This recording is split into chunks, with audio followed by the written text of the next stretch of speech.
I've got to get this dream down before I forget it. Because I was in this place all night in this dream. Um, I remember driving. I'm driving somewhere, and it's like a city place. It's somewhere I'd been before driving in the dream. It's just what was weird. There's nothing wrong with the car this time. There was no weird foot in the boots. None of that going on. But I was driving, and then all of a sudden there was this like cathedral like church, and it was so beautiful. It was so amazing looking. It was so really, it really was. And you could somehow, I don't know if we got out of the car, and I don't even know who we was, but there was other people that I knew, but I don't recognize them now that I'm awake, and I've been awake for a minute, so I've lost a lot of these details.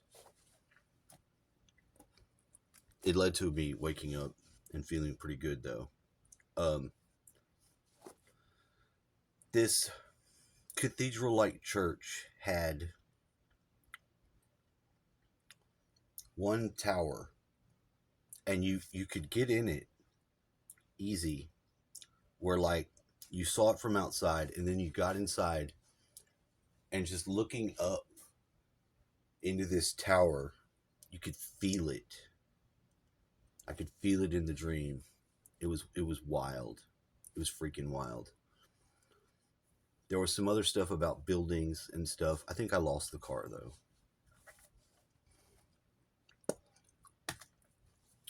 And then they had to go to work. At work, there was a mound of dirt with a bunch of bulldozers sitting on it. Driving one of the bulldozers was a guy that I knew. It was Larry. And behind him, there was like one of those panels that has all the power supply stuff. You can hook your battery up. So I hooked my battery up to charge it for like a drill or something. Behind that was like this giant tree, and they had a ladder, like a wooden ladder, that was going up into the tree, but like one side of the ladder was on the front of the tree, the other side of the ladder was somehow on the other side of the tree. And I was like, well, that looks stable. And I don't know what was up there. Like they were building something in the tree, cutting some of it out, but they were putting like buildings in the trees. And that's all I remember. That's all I remember. So I'll be back in a little bit with more. 59 minutes on the phone with the ex. After, I don't know, it's almost been like a year or whatever. I'm like, okay, we're not talking. We've had all this stuff. I told her the vision that I had, where we were both making the agreement about me being here. And I don't know if she knew. She validated it, that she felt it. And I said some more things about what I feel is necessary for going forward in the future, because I had a lot of stuff come up with my son that frankly there's nobody on my side to facilitate any communicating or anything like that. So I've had to sort of wing it for myself, but I can see this way that it goes correctly from this point. So I told her, I asked her, I was like, look, can we talk maybe like once a week, maybe just 10 minutes? You know, I'm not your enemy. I'm on your side. Far as I'm concerned, I didn't get any divorce papers, so I still feel very much like a husband, but I'm not fucking it with your relationship. I don't need to be. I don't have to be. I'm okay. I'm like, but I can be helpful. I can be helpful. Then I can be friendly, and I'm not going to beat you up about the past because I'm not beating you up about the past. Getting into your shit. I'm on your side. We're two halves of a whole. We both can have different experiences here. We'll go back to being the same thing, and it's fine.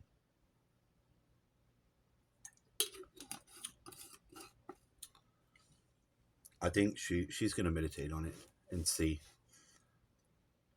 I'm like, then I can communicate with my one son I'm communicating with, build it up, don't need no help. But if I can't communicate with you and I'm blocked out, then all he's going to draw from that is that there's something fucked up wrong with me, and there's not going to be any growth. I'm like, it's like having cancer. If I don't have the ability to just be like, hey, it doesn't have to be like this. We don't have to beat each other up about the past and the different things that we had done wrong. We don't have to do that. We don't have to. We don't have to. It's not necessary. And I think she got it. She was a little bit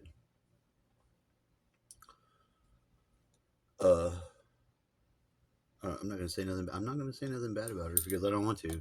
I know she's had a hard time and difficulty, but it's not. I have no will to do that. I had a difficult experience. I didn't always handle it right.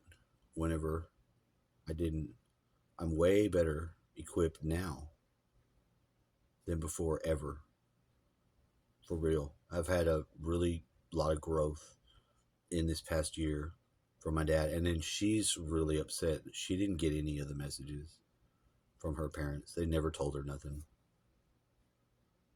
So I was relying on someone that wasn't sending those messages or asking them or helping, and there was nothing that I knew to do about it because I believe I had trusted a little bit and had to know. But I wouldn't have got the change in myself unless I had to worry for her that I did during that time.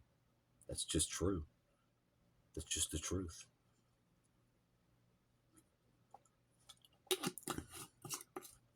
I would normally like to comb my hair before I have such a serious conversation.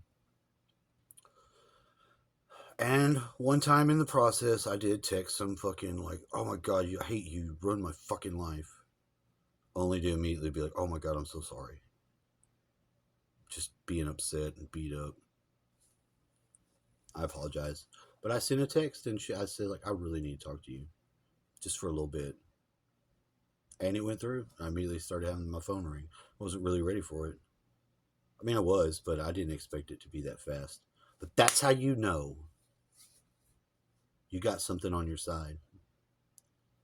I kudos to the Lord. Whatever the Lord is, whatever that is, whatever that good, that wonderful, that source, whatever it is there and it's there and it helps us.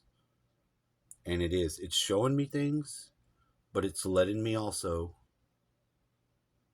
be me, experience this shit with all the feelings and pains and hungers and yearnings. So by the time life is completed, however it goes on the earth, this is already a very beautiful picture that's coming together.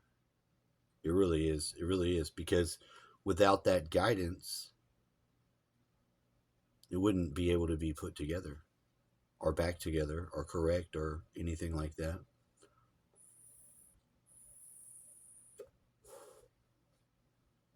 It's hard to have somebody that you love like that not within your arms as it say, but that's part of what I'm experiencing to transmute. It sucks. It does, but it's okay. The other guy, whoever, whatever, he's a believer and has some form of faith or whatever, and she does too. It's all, everyone has a little different version of it, but I feel stable in being other self equal to self with that relationship that they have, if there's an ability to communicate without fucking shit up, which I think is obviously possible. I've already seen it's possible, but major, major ground changing type shit. And coming from that spark, that urge of the urge you get to reach out at the right times,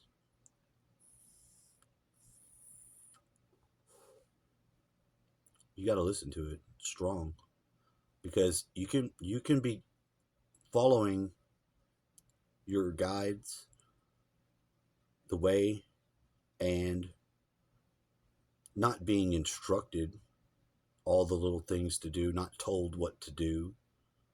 You can be nudged, and you need to be able to be open to the feeling of that, you know? And we can go forward without going backwards.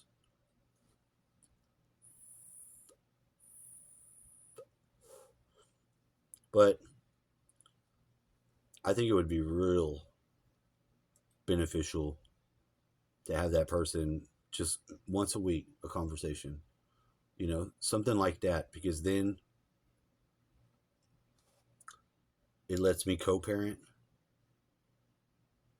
with the other person instead of not, like it's going on now. And I'm okay with that, although it's a little late. It's later in the game. I think I can go from there and connect correctly, but she may say no. I'm like, I would hope not.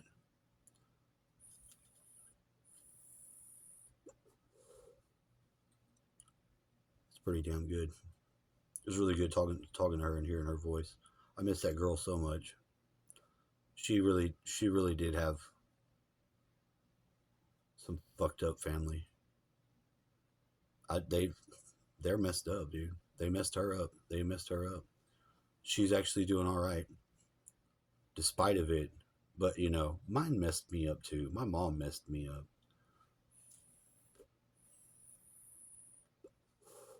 It's hard to be a parent. You know that relationship you have with your kids so much imprints them, and you know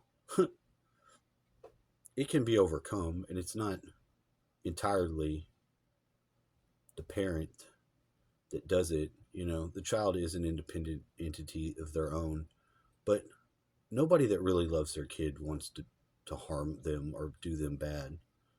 And I think we all know that. Some people don't want to correct and don't see what they've done wrong, but that's none of us. None of that's going on, and I'm real proud of her you know for that. And I think it's going to be fine now. But this has been the real sore spot in my life. This has been the real problem for me, because it was like a cancer. It wasn't growing.